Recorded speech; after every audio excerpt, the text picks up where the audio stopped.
My name is Ava, I'm 29, and for my entire adult life, my sister slept with every man I ever loved.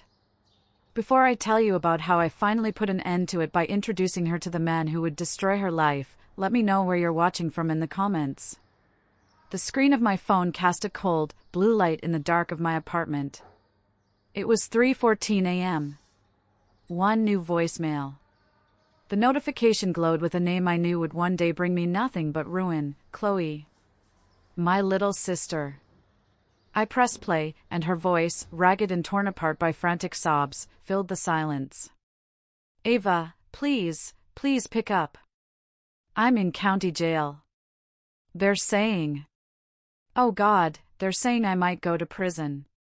It was Julian, Ava, he used me for everything, and now the FBI thinks I was helping him. I know I hurt you, but please. I'm begging you. I need your help. I need my big sister. I listened to it once, my face a perfect, blank mask. Then a second time, letting the raw panic in her words wash over me without leaving a single trace. A third time. My thumb hovered over the little red trash can icon on the screen. There was no hesitation. No flicker of doubt. I pressed it. The message, and the last shred of the sister I once had, vanished into nothing. But it didn't start there. To understand how a woman could do that to her own sister, her own blood, you have to understand Chloe. We grew up in a small, quiet house in Austin. From the day she was born, the world arranged itself around us in a simple, unavoidable way. Chloe got the looks, and I got the brains. Everyone said it. Oh, Chloe is a little knockout, just like her mother. And Ava, well, Ava has her father's sharp wit. It wasn't meant to be cruel, but it drew a line in the sand from the very beginning. She was the beautiful one, I was the smart one. I wasn't jealous, not at first. I was her big sister. I was proud. I watched her effortlessly charm every person she met, a little sunbeam who could get anything she wanted with a bat of her long eyelashes.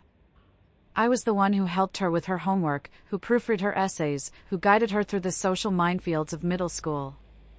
I thought we were a team. Then came high school. And then came Trevor. Trevor was my first everything. My first real date, my first kiss, the first boy I ever thought I loved. He was sweet and goofy, and for 6 wonderful months, he was mine. Then, he started wanting to study at my house every afternoon. I thought it was because he wanted to be close to me. What a fool I was. It was because he wanted to be close to Chloe. She'd float into the living room in her cheerleading uniform, all smiles and feigned innocence. Oh, Trevor, you're so good at calculus. Could you just help me with this one problem? One problem turned into an hour. An hour turned into every evening. I'd sit there, pretending to read my own textbook, while a hot, sick feeling coiled in my stomach. I saw the way he looked at her when he thought I wasn't watching. I saw the way she'd lean in just a little too close, her hand brushing his arm. I told myself I was being crazy. Paranoid. She was my sister. He was my boyfriend. They wouldn't do that to me. I found out from a note. A stupid, folded-up piece of notebook paper that fell out of Trevor's pocket when he stood up to leave one day. I saw my sister's loopy, perfect handwriting, and my blood ran cold. I waited until he was gone, my hand shaking as I picked it up. It wasn't a note about calculus. That night, I confronted her in her bedroom. The note was crumpled in my fist. How could you? I whispered, my voice breaking. Chloe was sitting at her vanity, brushing her long, blonde hair. She didn't even have the decency to look ashamed. She just met my eyes in the mirror, a little, pitying smile on her perfect lips. I can't help it if he likes me more, Ava, she said, her voice soft as silk. It's not my fault, I'm just easy to love. The words hit me harder than a slap. I ran out of her room, tears streaming down my face, and found my mom in the kitchen. I threw the crumpled note on the table and sobbed out the whole ugly story, expecting comfort, expecting her to be furious on my behalf. I waited for her to wrap her arms around me, to tell me everything would be okay, that she would talk to Chloe. But she didn't. I looked at my mother, my eyes pleading with her to be on my side, just this once. She sighed, wiping her hands on her apron, and her expression wasn't one of sympathy. It was annoyance. She finally looked at me, her lips thinning into a straight line, and said, "You need to stop setting her up to fail." That was what my mother said to me. Not to Chloe, the actual thief, but to me, the victim. That sentence became the soundtrack to my early 20s. It echoed in my head as the pattern continued, each betrayal a little deeper, a little crueler than the last. After I started college at UT, I dated a guy named Cameron for 6 months. He was studying to be an architect, and he was kind and steady. I learned my lesson from the Trevor incident. I kept him away from my family, away from Chloe. But you can't hide forever. My dad's 50th birthday came up, and it would have been an insult not to bring my serious boyfriend. I remember holding Cameron's hand under the table, my leg bouncing with anxiety. Chloe was, of course, magnificent. She wore a simple black dress that made her look like a movie star. She barely even looked at Cameron. She spent the whole night talking about her new internship, charming my aunts and uncles.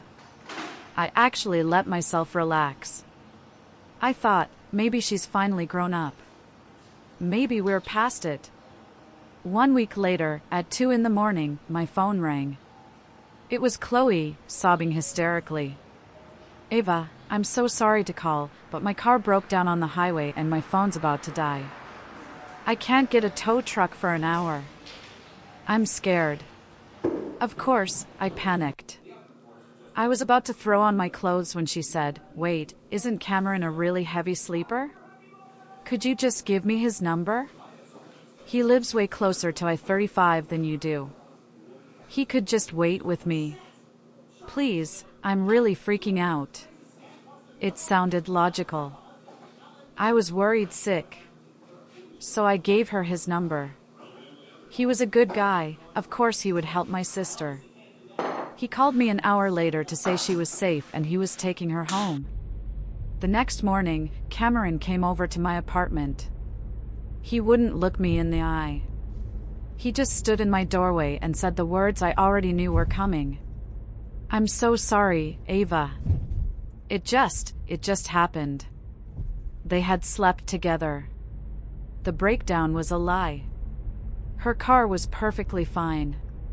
When I confronted Chloe, she had the audacity to look sad for me. "Honestly, Ava, I did you a favor," she said, tilting her head. "Any man who would cheat on you that easily wasn't the one. You deserve better." She made it sound like a noble sacrifice. Then came Marcus. We worked at the same marketing agency. He was smart, funny, and we had incredible chemistry. This time, I was adamant. He would never meet my family. We dated for almost a year, and it was working. But Chloe was a hunter. She found him on LinkedIn, saw we were connected, and showed up at our office happy hour one Friday. She acted surprised to see me. "Oh my God, Ava. I was just meeting a friend in the area. This is such a coincidence." Within 30 minutes, she had him laughing in a corner. Within an hour, I watched her slip her phone number into his hand. I felt that old, familiar cold dread wash over me. I tried to believe in Marcus. I tried to believe that this time would be different. 2 weeks later, I was using his laptop to look something up for a presentation when an email notification popped up on the screen. It was from Chloe. The subject line was just a winky face emoji. I know I shouldn't have. But I did. I opened it. It was a chain of emails, filled with pictures of them, in bed, in his apartment, looking disgustingly happy. When I confronted him, he didn't even have the decency to lie. He just shrugged. "She's just a lot of fun, Ava." It's nothing serious. That Thanksgiving was the worst. I was single again, and Chloe brought Marcus with her. My parents acted like it was the most normal thing in the world. As I was helping my mom with the gravy in the kitchen, she leaned in close, her voice sharp as the carving knife. "You know, you need to stop parading these men in front of your sister," she hissed. "She can't control herself when you dangle temptation right under her nose. Why do you keep setting her up to fail?" I just stood there, stirring the lumpy gravy, the heat from the stove on my face feeling like the burn of shame. In my mother's eyes, my sister's predatory behavior was my fault. My heartbreak was my fault. My very existence was a temptation that my poor, beautiful sister simply couldn't be expected to resist. For a while after the Thanksgiving incident, I just gave up. I stopped dating. I poured everything I had into my work. I was a good nurse, and I was proud of it. I worked double shifts, took on the most difficult cases, and dedicated myself to becoming the best. A position for head nurse on my floor opened up, a major promotion with a much better salary, and my supervisor told me the job was basically mine to lose. I had the seniority, the record, the respect of my colleagues. For the first time in a long time, I felt like I was building a life that Chloe couldn't touch. Chloe had also, through some miracle, decided to go to nursing school. She said I had inspired her. My parents were thrilled. Of course, she got a job at the same hospital as me. I tried to be supportive. I told myself this was a good thing, a chance for us to finally connect as adults, as professionals. The week before the promotion announcements, a rumor started circulating. A nasty one. It was about a difficult patient, a wealthy donor to the hospital, who had lodged a complaint. The rumor was that I had been negligent, that I had mixed up his medication schedule, and that the family was threatening to get a lawyer and sue. It was a complete fabrication. My charts were perfect, my record was spotless. But the rumor was persistent, whispered in the break room and by the nurses' station. The day the list was posted, my name wasn't on it. The job went to someone with 2 years less experience than me. I felt like I'd been punched in the gut. I scheduled a meeting with my supervisor. She looked uncomfortable. "Ava, you're an excellent nurse," she said, avoiding my eyes. "But we can't have any hint of scandal around our department heads. The donor's family, well, the hospital wants to keep them happy." "But it was a lie," I said, my voice shaking. "Where did that even come from?" She sighed. "Honestly? It came from your sister. She mentioned to a few people that she was worried about you, that you seemed stressed and might have made a mistake. She said she was only trying to protect you." I felt the air leave my lungs. This wasn't about a man.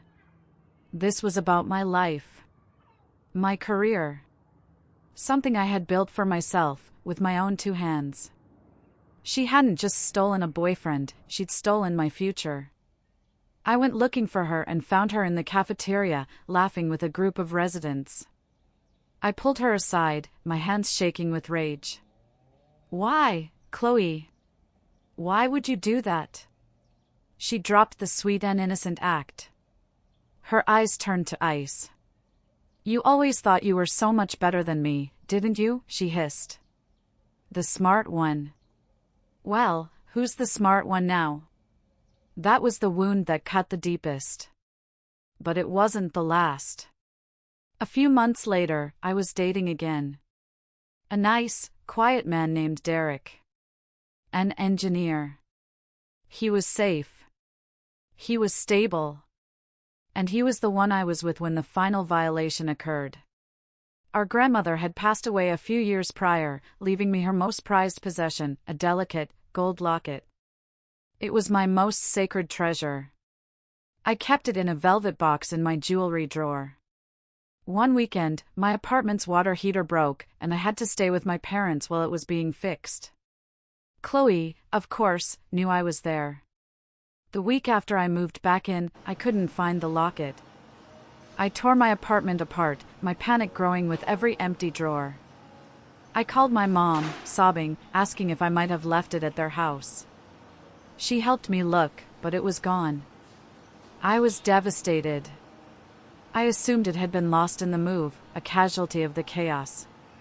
2 weeks later, I was scrolling through Instagram. And I saw it. It was a picture Derek had posted. A selfie of him and Chloe. They were at a bar, smiling. He had his arm around her.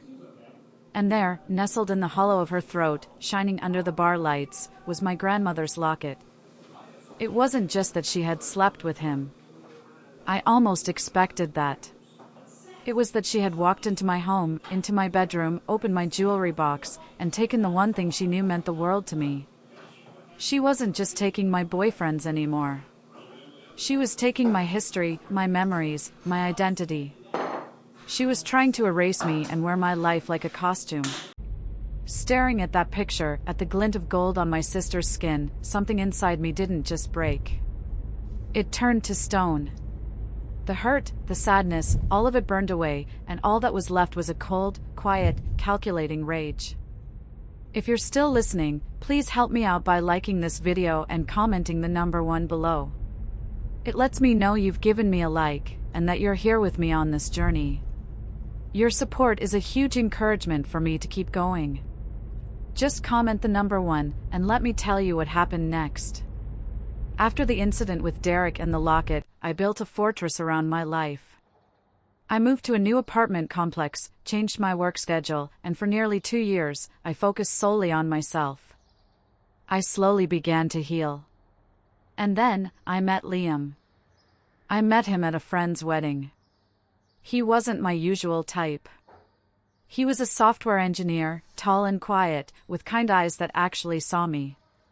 He listened when I talked. He laughed at my stupid jokes. He remembered the little things. For the first time, I felt like someone wasn't dating me as a placeholder until my more beautiful sister came along. He was dating me. And I knew, with a certainty that chilled me to the bone, that I had to protect him from Chloe at all costs. For 8 blissful months, he was my secret. My perfect, wonderful secret. We never went to my old hangouts. We drove to neighboring towns for dates. I never posted a single picture of us online. I told absolutely no one about him, not my parents, not my friends, no one. It felt like I was in the witness protection program, but it was worth it. Our relationship was the healthiest, most genuine thing I had ever experienced. We talked about the future, about moving in together, about what we'd name our hypothetical dog. I was starting to believe in happy endings again. I had finally outsmarted Chloe. The fortress came crumbling down because of my loose-lipped cousin, Amanda. She was on the phone with my mom, talking about the wedding where I'd met Liam. She casually mentioned, "Oh, Ava looked so happy with that new guy, Liam. He seems so sweet." That was all it took. One sentence. My mom, in her usual fashion, mentioned it to Chloe within hours. "It's so nice that Ava's seeing someone again.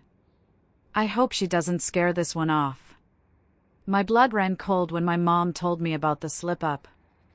I tried to downplay it. "Oh, it was nothing, Mom.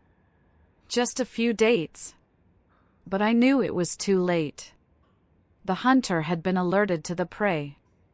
Chloe's detective skills could rival the FBI. She knew his first name and the industry he worked in. That was enough. She must have scoured LinkedIn, company websites, social media. 2 weeks after my cousin's phone call, I started to feel a shift in Liam. He became distant. He canceled a date, saying he had to work late. He stopped answering my texts as quickly. I felt that old, familiar sickness creeping back into my stomach. I told myself I was being paranoid. I was letting my past trauma ruin the best thing that had ever happened to me. I decided to surprise him. I was going to push the paranoia away, be the cool, trusting girlfriend. I still had a key to his apartment from a few weeks before when I'd watched his cat. I stopped by the store and picked up his favorite craft beer and a pizza. I walked up to his door, my heart light for the first time in days, ready to prove myself wrong. I remember the sound of the key turning in the lock. I remember pushing the door open, a smile on my face, calling out his name. And then I remember the silence. Not an empty silence. A heavy, occupied silence. His shoes were by the door. And next to them, a pair of strappy, high-heeled sandals I knew all too well. I felt my whole body go numb. I walked down the short hallway toward his bedroom, moving as if through water. The door was slightly ajar. I heard a soft giggle. Her giggle. I pushed the door open. And there they were. Tangled together in the sheets of the bed we had shared. My sister and the man I loved. The worst part wasn't catching them. It was their reaction. They didn't scramble to cover up. They didn't look ashamed. Liam just propped himself up on his elbows, running a hand through his hair. And Chloe. Chloe sat up, the sheet falling away, completely naked and utterly shameless. She looked right at me, a slow, triumphant smile spreading across her face. It was the smile of a predator that had just cornered its prey. Honestly, Ava, she said, her voice dripping with mock sympathy. I did you a huge favor. He barely lasted 10 minutes. You deserve so much better than that, sis. I just stood there, trembling, the pizza box feeling heavy and ridiculous in my hands. I looked at Liam, the man who had told me he loved me, waiting for him to say something, anything. He just shrugged, not even bothering to cover himself. Your sister's way too hot for me not to try, he said, as if explaining the weather. You understand, right? I didn't say a word. I just turned and walked out. Chloe's laughter followed me down the hall. As I walked to my car in the parking lot, my hand shaking so badly I could barely grip the keys, everything crystallized. This wasn't about her wanting my boyfriends. This was about her not wanting me to have anything. She didn't do it for love or attraction. She did it because she could, because she enjoyed watching me crumble, because destroying my happiness had become her twisted hobby. The grief, the heartbreak, the years of betrayal, it all burned away in the fire of that one moment. And in its place, a single, cold, clear thought formed in my mind. She craved men she couldn't resist. Fine. I'd give her exactly what she wanted. Wrapped in a package that would destroy her from the inside out.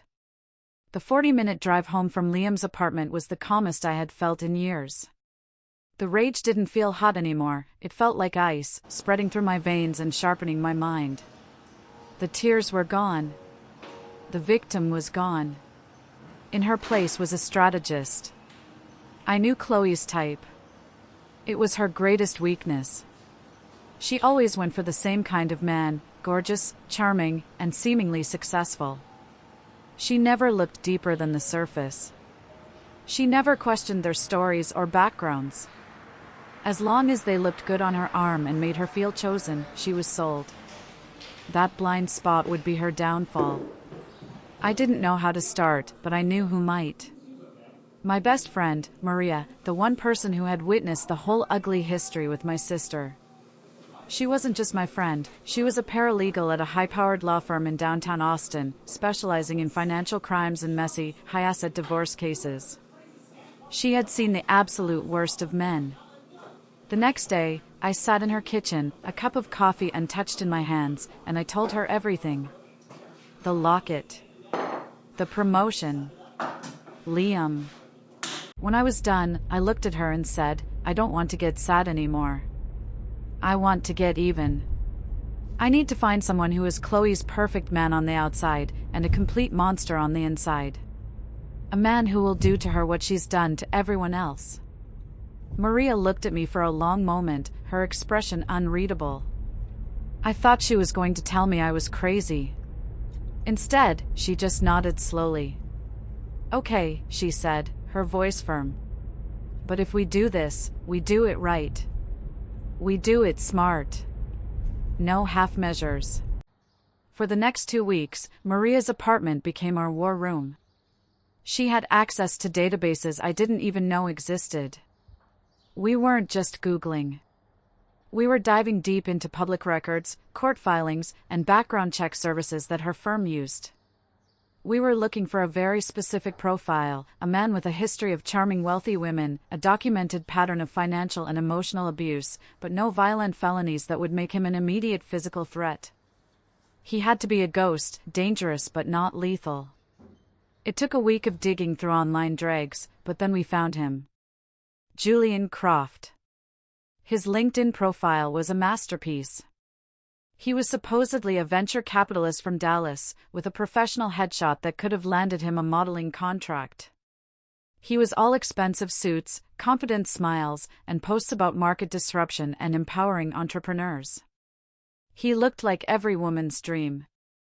But the documents Maria pulled up told a different story. A very, very different story. We found his divorce records. His ex-wife's testimony was chilling. It detailed years of financial abuse. He had drained her inheritance, taken out loans in her name, and left her buried in debt. It also detailed the emotional abuse, the gaslighting, the isolation, the constant manipulation that made her think she was going crazy. The lawyer for his ex-wife had done a phenomenal job documenting everything. And there was more. 2 separate restraining orders from other ex-girlfriends, both citing stalking and financial fraud. He was also, according to a footnote in a civil case, currently under investigation for securities fraud related to a boutique investment firm he was running. It was a sophisticated Ponzi scheme. He was a predator in a $1,000 suit. He was perfect. "This is him, Ava," Maria said, her finger tracing his name on the screen. "He's a snake. He'll charm Chloe, drain her bank accounts, ruin her credit, and break her spirit. He's a professional life destroyer." The plan was simple. I couldn't just introduce him to Chloe. She would be suspicious. I had to be the bait. I had to make him my boyfriend first. I created a fake LinkedIn profile, posing as a freelance marketing consultant who had just come into a small but significant inheritance from a grandparent's funeral. I reached out to him with a vague but intriguing business proposal. He responded within an hour. We agreed to meet at a Starbucks in a trendy part of town. I dressed the part, the vulnerable, slightly grieving, but hopeful woman. I let my voice crack when I talked about my family. Then, I played my trump card. I pulled out my phone and showed him Chloe's Instagram. "This is my sister, Chloe," I said, forcing a watery smile. "She's beautiful, isn't she? Every guy I've ever loved ends up choosing her instead. I feel so worthless sometimes. I just can't compete." I watched his eyes. And I saw it. A flicker. The unmistakable glint of a predator spotting wounded prey. He saw exactly what I wanted him to see, a broken woman with money he could easily manipulate, and a gorgeous sister who represented the ultimate trophy. He reached across the table and squeezed my hand. His touch felt like a spider crawling on my skin. "You seem like an incredible person, Ava," he said, his voice dripping with fake sincerity. "Any man who would leave you for someone else is an idiot." Hook, line, and sinker. Dating Julian Croft was like living in a psychological thriller where I was the secret director.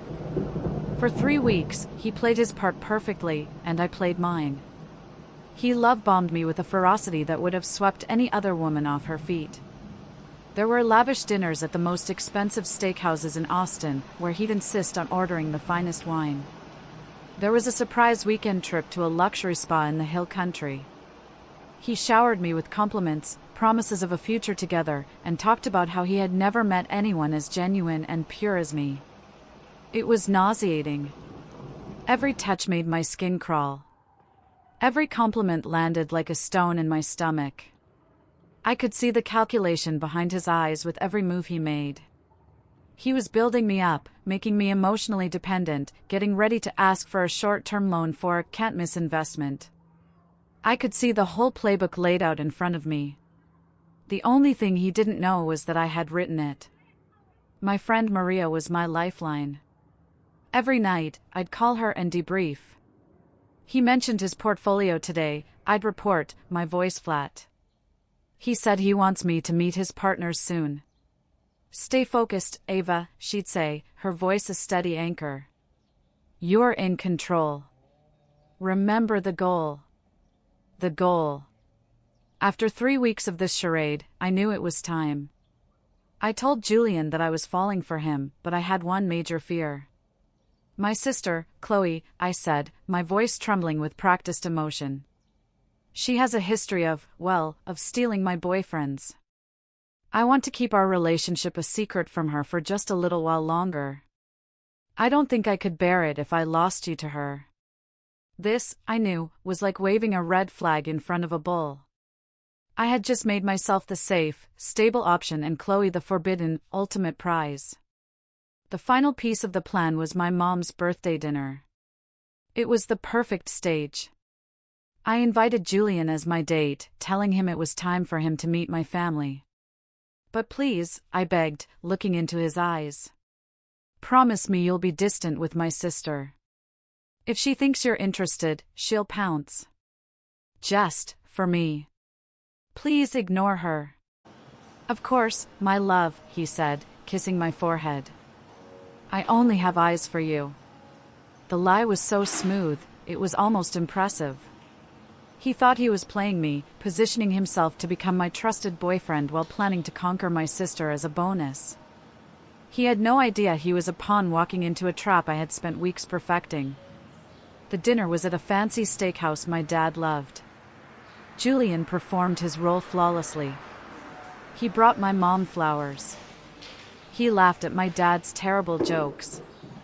He treated me like I was the only woman in the world, touching my back, whispering in my ear, complimenting my choice of lasagna in a place known for its filet mignon. He was the perfect boyfriend. And Chloe couldn't stand it. I watched her across the table. For the first 20 minutes, she tried to ignore him. Then, she started getting restless.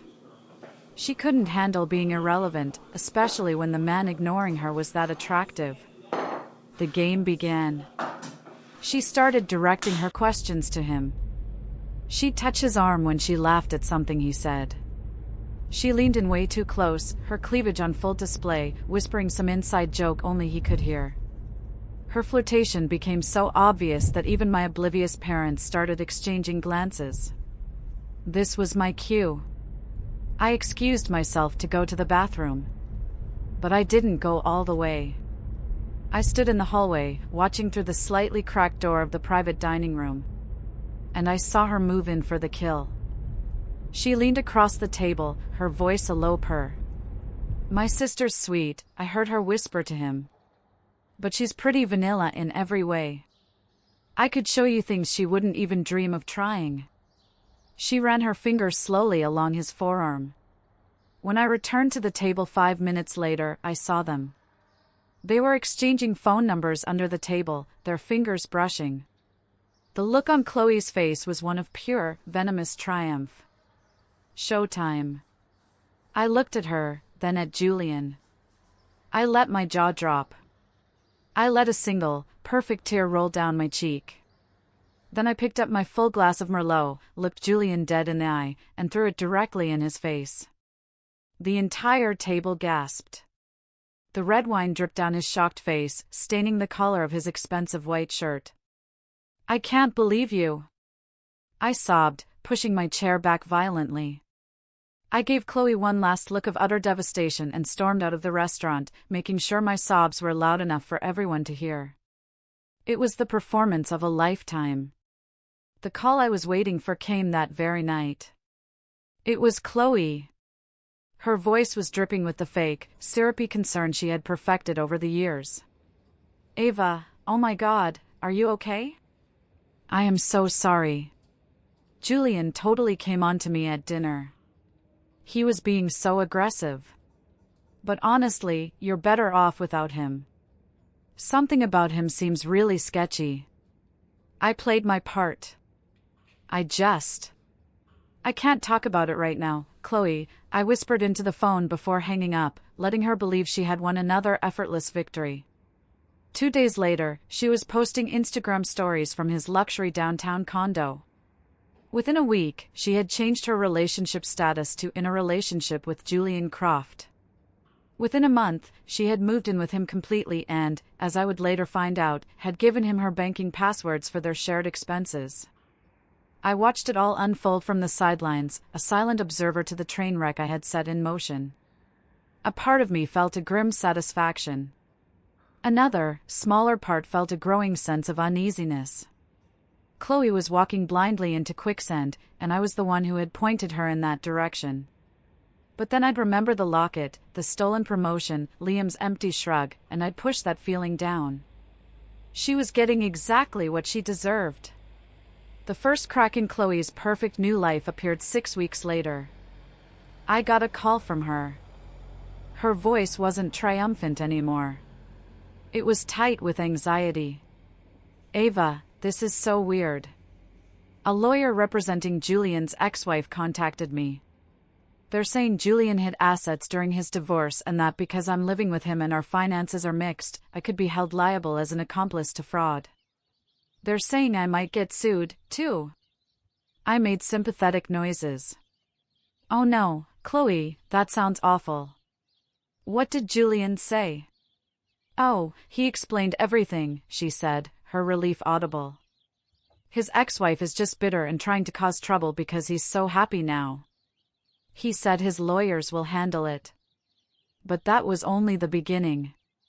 Next came the investment. Julian had convinced her that his firm was on the ground floor of the next big tech startup. He told her it was an exclusive, friends and family opportunity. Chloe, eager to prove she was more than just a pretty face, invested her entire life savings, a little over $30,000 she had from a small inheritance from our grandmother. 2 months later, the SEC shut down the operation. It was an elaborate Ponzi scheme. Her money, and the money of dozens of other victims, vanished overnight. This time when she called me, she was sobbing. "It has to be a mistake, Ava. The money is just frozen, right? Julian says his lawyers are fighting it. He says we'll get everything back, plus interest." I stayed silent on my end of the phone. We both knew the truth. The final stage of the collapse was swift and brutal. When Chloe, finally realizing the depth of the lies, tried to pack her bags and leave his condo, Julian showed his true colors. He wasn't just a con artist, he was a monster. He grabbed her wrist to stop her, and he squeezed so hard that she felt a bone snap. He then locked her in the bedroom while he raged through the apartment, screaming about ungrateful women who didn't appreciate everything he'd done for them. She managed to escape the next day when he left for a meeting. She went straight to her bank, cradling her broken wrist, only to discover the final horror. He had emptied everything. Her checking account. Her savings account. He had even cashed out her 401k. But it was worse than that. Using the personal information she had so freely given him, he had applied for and maxed out multiple credit cards and personal loans in her name. She wasn't just broke. She was buried under more than $80,000 of debt she never even knew existed. The final blow came at dawn on a Tuesday morning. I only know the details because it was all over the news later that day. A team of FBI agents used a battering ram to break down the door of Julian's luxury condo.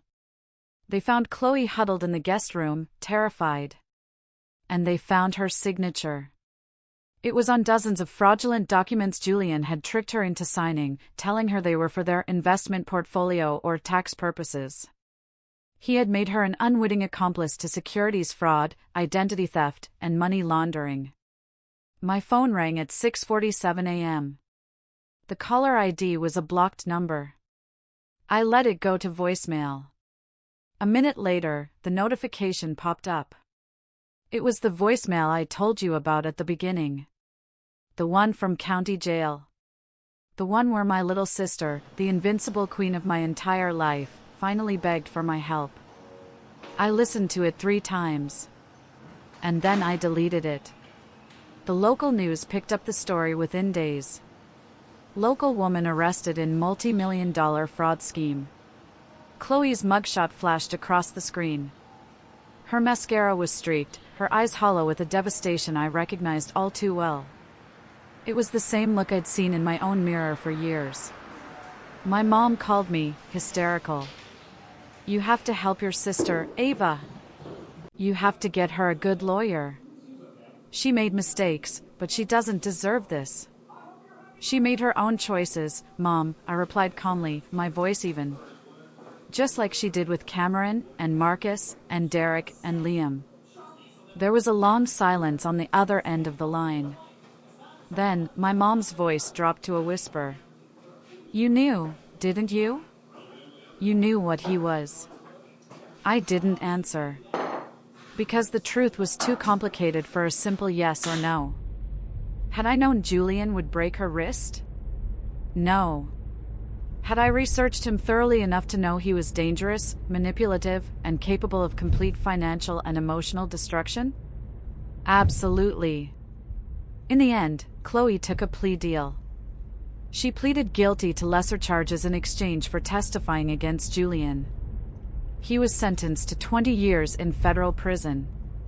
She served 8 months in a minimum security facility. She emerged a different person. A convicted felon with a destroyed credit score and a restraining order against the man who had ruined her life. The family dinners stopped. My mom couldn't look at me the same way, her eyes a mixture of horror at what I'd done and a grudging, resentful acknowledgement that I had, in my own twisted way, been proven right. My dad just shook his head whenever Chloe's name came up, muttering about natural consequences and chickens coming home to roost. After her release, Chloe moved across the country to Seattle. We haven't spoken in 2 years. I occasionally look at her Instagram. It's private now, but her profile picture is of a sunset over the water. Not her own face. The confident, predatory gleam that used to be in her eyes is gone, replaced by something I can't quite name. I've been in therapy for a year now, working through the complex tangle of emotions that comes with orchestrating someone's downfall, even someone who'd hurt you repeatedly. My therapist says revenge rarely brings the peace we expect. And she's right. I don't feel triumphant. Mostly, I just feel empty, where all that white-hot anger used to live. But I also sleep better at night, knowing that Chloe will never steal another woman's boyfriend, or her promotion, or her inheritance again. Some lessons can only be learned through complete devastation. And my sister finally learned hers the hard way. Last week, my therapist asked me how I see myself now. I told her about a recurring nightmare I have. In the dream, I'm watching Chloe get hurt by Julian, and she's crying out for me to help her. But when I step into the light to save her, I look down at my hands, and they aren't my hands. And when I look in the mirror, the face staring back at me isn't my face. It's his. Vengeance has a price. It costs you a piece of your soul. I won the war against my sister. I'm just still learning how to live with the person I had to become to do it. Thank you so much for listening to my story all the way through. It means more than you know. My question for you is, did I go too far, or did my sister finally get what she deserved? Let me know what you think in the comments below. And if my story resonated with you, please consider liking this video and subscribing for more.